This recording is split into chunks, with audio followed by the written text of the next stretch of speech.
Take care of what you like और you will be forced to like what you gate.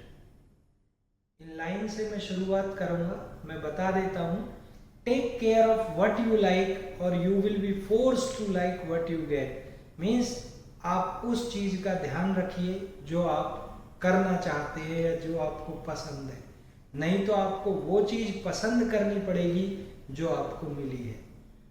मान के चलिए हमारा एक टारगेट है कि हम एचटेट करें, एसएससी करें, यूपीएससी करें। हम उस टारगेट को अगर ध्यान देते हैं तो हमें मिलेगा, नहीं ध्यान देते हैं तो हमें नहीं मिलेगा।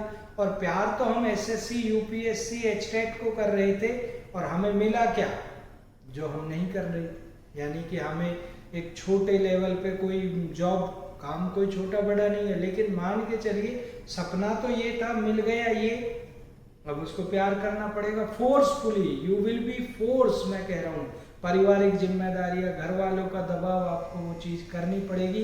इसलिए मैं वो लाइन फिर से रिपीट कर रहा हूँ, विशेष ध्यान रखें। Take care of what you like, take care of what you like और you will be forced to like what you get. चलिए, हमारा जो टॉपिक चल रहा था वो था नरेशन का टॉपिक, और नरेशन के अंदर हमने पिछली वीडियो में डिस्कस किया रिपोर्टिंग स्पीच के बारे में। यानी रिपोर्टिंग स्पीच हमें ध्यान रखना है, रिपोर्टिंग स्पीच के अंदर सिर्फ एक चीज चेंज होती है, वो है रिपोर्टिंग वर्ब। उसके बाद नॉर्मल सेंटेंस में हम दैट का यूज करते हैं। यानी कि अगर मैं एक एग्जांपल लिखूं, he says to me, comma inverted comma begin, he is good, for example हमने ये लिख दिया। अब हमें इसको चेंज करना है, तो सेज टू को चेंज करेंगे टेल्स में, बाकी ही को सेम छोड़ेंगे, मी को सेम छोड़ेंगे। इन्वर्टेड कॉमास का जो बैरियर है उसको हटाना हमें सीखना है, तो इसको हटाने के लिए सिंपल सेंटेंस में हम दैट लगाएंगे। अब इसके बाद हमारा काम शुरू होता है रिपोर्टेड स्पीच में। तो मैंने पिछली वीडियो में आपको बताया था कि सी कहां करना है और अप्लाई कहां करना है, ये हमें ध्यान रखना है। हम देखेंगे रिपोर्टिंग स्पीच के अंदर, यानी रिपोर्टिंग स्पीच के अंदर पहले देखेंगे और देख के यहां अप्लाई नहीं करेंगे। अप्लाई कहां करेंगे, यहां। यानी रिपोर्टिंग स्पीच में देखना क्या है, अब वो समझना है। 3 टेंस हमारे होते हैं, प्रेजेंट, पास्ट और फ्यूचर। ये भी मैंने आपको ऑलरेडी वीडियो में पढ़ा रखा है, प्रेजेंट, पास्ट, फ्यूचर। जिन्होंने नहीं पढ़ा है वीडियो जाकर देख सकते हैं, वहां आपको मिल जाएगा। तो प्रेजेंट, पास्ट, फ्यूचर में प्रेजेंट वर्ब कौन सी है हमारी, जैसे से, V1, सेज, V5 हो गया, ये प्रेजेंट है। इसके अलावा चलिए इससे आगे हमारा, मैंने ये शॉर्ट में डिस्कनेक्ट हो गया था फोन, तो मैं आगे लिख चुका हूं सारा। प्रेजेंट हमारा जो V1, V5 प्रेजेंट के अंदर आती है, तो से और सेज प्रेजेंट के हो गए, इज V5 है, एम V1 है, हैव V1, एज V5, तो ये सारे प्रेजेंट हो गए।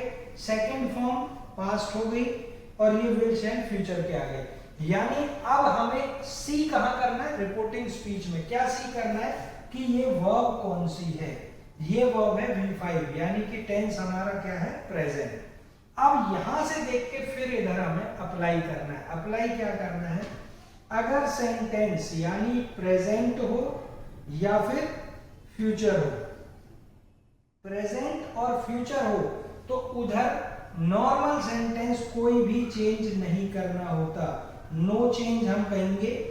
प्रेजेंट और फ्यूचर अगर है, यानी present say, says, is saying, I am saying, are saying, have said, future will shall plus say हो, तो इधर कुछ भी चेंज नहीं करते। एग्जांपल ये आपके सामने है, ही सेज टू मी, तो सेज टू आ गया यानी प्रेजेंट, तो सेज टू को सिर्फ टेंस में बदला, दैट लगाया और इसके बाद का सेम रख दिया, ही इज गुड। कोई चेंज नहीं करना है।